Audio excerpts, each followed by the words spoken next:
Hello gamers and gamettes, what is going on? My name is Tanek127 and welcome back to another video. And in today's video I got a pretty dope one I want to show you guys, but before we get into today's video, I do want to give a special shout out and a special thank you to P-Cube Games for sponsoring this video and hooking me up with a review key for the game Zengeon for Nintendo Switch.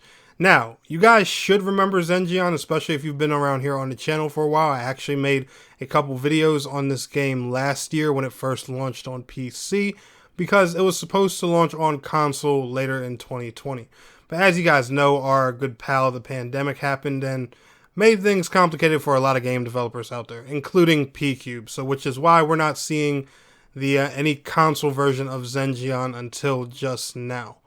But I've already done a first impressions and everything like that on Zengeon. I did that on the PC version, so I'll leave a link to that video down in the description below, which was also, by the way, sponsored by P-Cube, but I did let them know at the time that I was interested in the console version, so they said they would keep me on the list for, the console versions when they launch.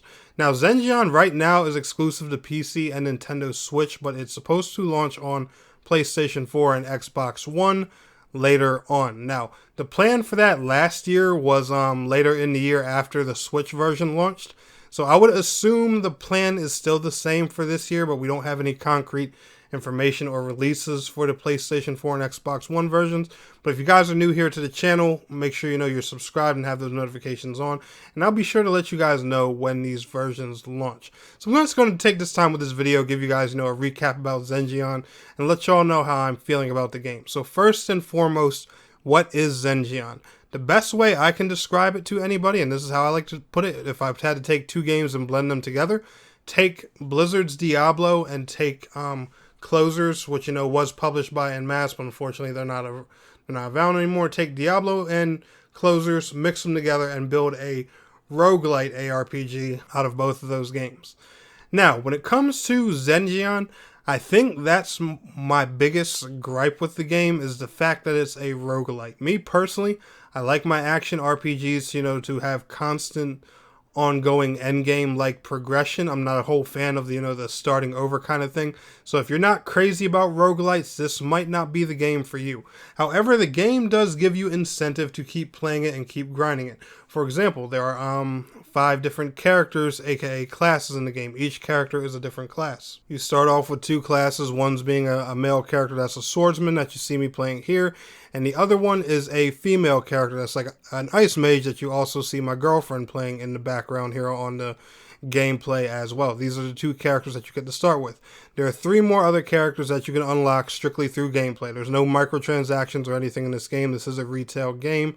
I do believe it'll run you on Nintendo Switch $19.99. I think it's currently on sale for $14.99, or that sale may be over, I'm not sure. Same price on PC for Steam, and I'm going to assume it'll be the same price when it hits PlayStation 4 and Xbox One. Now, you have those 5 classes, so there are 3 other classes that you can unlock just by, making progress through the game and everything like that. And also, every character has multiple outfits that, you can dress them up with as well. And these outfits are also unlocked through game progression. So, there is stuff to grind for in this game, despite the game being a roguelite. The combat is fun. The particle effects are awesome. I've played this game on PC at full max ultra settings and stuff like that. And I have to say, from playing that to going down to the Switch version, these 2 experiences don't feel vastly different besides in frame rate. Like, for example, on Switch, the particle effects are still heavy. Combat still feels really smooth. It's not running at 60 FPS on Switch. It definitely doesn't feel like 60 frames per second, but it is a really stable game on Nintendo Switch. The ping did feel a little high, but I didn't experience any disconnects or anything like that. One thing I will say about this game, though, is it is definitely better played with friends. When you play it solo, I will say it's very high on the challenging end. I'm not saying to the point where it's like annoying or you don't want to play it or anything like that. But yeah, like I was saying, the one thing about the game is as a solo player, you will find it a little bit more on the challenging side, which is not frustrating, irritating, or anything like that. It's just it's a bit more challenging. I do think the experience is better played with friends. It does go up to 4-player online co-op, so I would highly suggest utilizing that to to the best of your ability. There's all kinds of different crazy items, pickups, and things like that in the game that you can use to create all kinds of different builds. It is a roguelite, so no two playthroughs are ever the same. When you do die, the level changes up every single time. The type of enemies that you'll run into from the beginning of it all the way to the end of it, the goals you have, the different items you pick up for your builds and stuff like that. There is a ton to experiment around in here with, a ton.